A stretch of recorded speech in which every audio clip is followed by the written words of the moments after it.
আসসালামু আলাইকুম গাইস, আজকে আমি খুবই মজাদার আর ইউনিকভাবে একটি মাংসের রেসিপি আপনাদের সাথে শেয়ার করব। ভিডিওটি অবশ্যই শেষ পর্যন্ত দেখবেন আর ভালো লাগলে একটি লাইক অবশ্যই দিবেন। তো একটি ব্লেন্ডার জারের মধ্যে আমি নিয়ে নিব কিছু উপকরণ আর এগুলোকে আমি ভালো করে ব্লেন্ড করে নিব।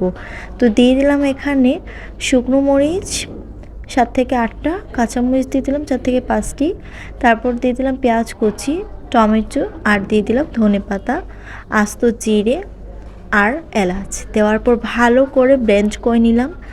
এই উপকরণটা মাংসতে দিলে খুবই মজা হয় মাংস। এখানে আমি মাংস নিয়ে নিলাম, মাংসগুলোকে ভালো করে ধুয়ে পরিষ্কার করে নিয়েছি আর এখানে আমি আলু নিয়ে নিয়েছি। এবার আমি একটি প্যানের মধ্যে পরিমাণ মতন তেল দিয়ে দিলাম। তেলটা গরম হয়ে আসার পর আমি এখানে দিয়ে দিলাম পেঁয়াজ কুচি। এবার পেঁয়াজগুলোকে ভালো করে আমি ভেজে নিব ব্রাউন কালার পর্যন্ত। তো এখন আমি দিয়ে দিব মাংসটাকে। আমি মাংসটা দেওয়ার পর বাকি মশলাগুলো মাংসের উপরে দিয়ে রান্নাটা করে নিব। তো পেঁয়াজ কুচিটা দেওয়ার পর মাংসটাকে আমি দিয়ে দিলাম, তারপর মাংসটা আর পেঁয়াজটাকে একটু ভেজে নিব। তো কিছুক্ষণ পরপর এভাবে নেড়ে ভালো করে আমি একটু ভেজে নিলাম। তো কিছুক্ষণ পর দেখুন ঠিক এমন একটা লুকে চলে আসবে, পেঁয়াজগুলো ভাজা হয়ে যাবে। তখন আমি এখানে দিয়ে দিব আদা রসুন বাটা। এখানে আমি 2 চামচ আদা বাটা, 2 চামচ রসুন বাটা দিয়ে দিয়েছি। এরপর যে মিশ্রণটা ছিল জারের, ওই মিশ্রণটাকে দিয়ে দিব।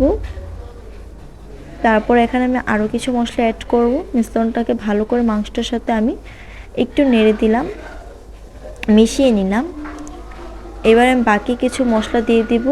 সামান্য একটু পানি দিয়ে দিলাম মাংসটাকে কষানোর জন্য। দিয়ে দিলাম পরিমাণ মতন একটু লবণ, সামান্য একটু হলুদ গুঁড়ো, সামান্য একটু জিরের গুঁড়ো আর হাফ চামচ ধনিয়ার গুঁড়ো। এখন দিয়ে দিলাম 1 চামচ মরিচ গুঁড়ো। দেওয়ার পর ভালো করে মাংসটাকে আমি নেড়ে দিচ্ছি, কষিয়ে নেব। এবার কষিয়ে ভালো করে মাংসটাকে রান্না করে নেব।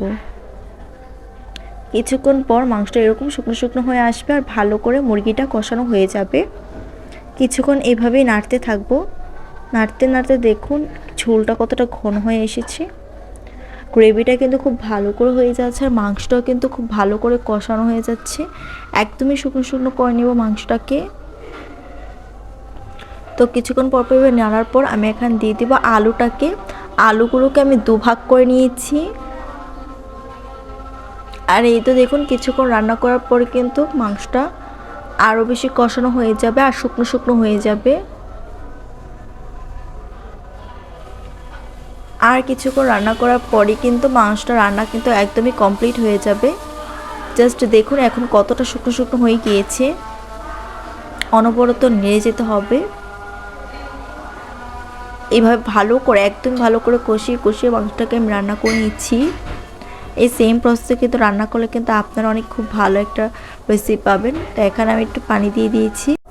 তো এখানে আমি নর্মাল পানিটা দিয়ে দিয়েছি, দিয়ে ঝোলের জন্য একবারে মাংসটাকে দিয়ে বসিয়ে দিয়েছি। তো দেখুন ঝোলের জন্য কিন্তু পানি দিয়ে দিয়েছি। এবার ঝোলটা কিন্তু একটু শুকোলে মাংসটাকে উঠিয়ে নেব। তো এখনও কিন্তু কিছুক্ষণ পর পর নেড়ে দিতে হবে। আর এই যে লাস্ট পর্যায়ে আমি এখানে গরম মশলা গুঁড়ো দিয়ে দিলাম। এটা ভালো স্মেল আর খুবই একটা মজাদার স্বাদের জন্য। তো এই তো আরও কিছুক্ষণ নাড়ার পরে কিন্তু মাংসটা রান্না একদমই কমপ্লিট হয়ে গিয়েছে। জাস্ট লুকটা দেখুন কত টাইম লাগছে। আমি একটু আপনাদেরকে একটি পাত্রে রেখে দেখাচ্ছি ভাতের সাথে যে কতটা মজা লাগছে। খেতেও কিন্তু খুবই মজা হয়েছে। তো সব ভালো থাকবেন, আল্লাহ হাফেজ।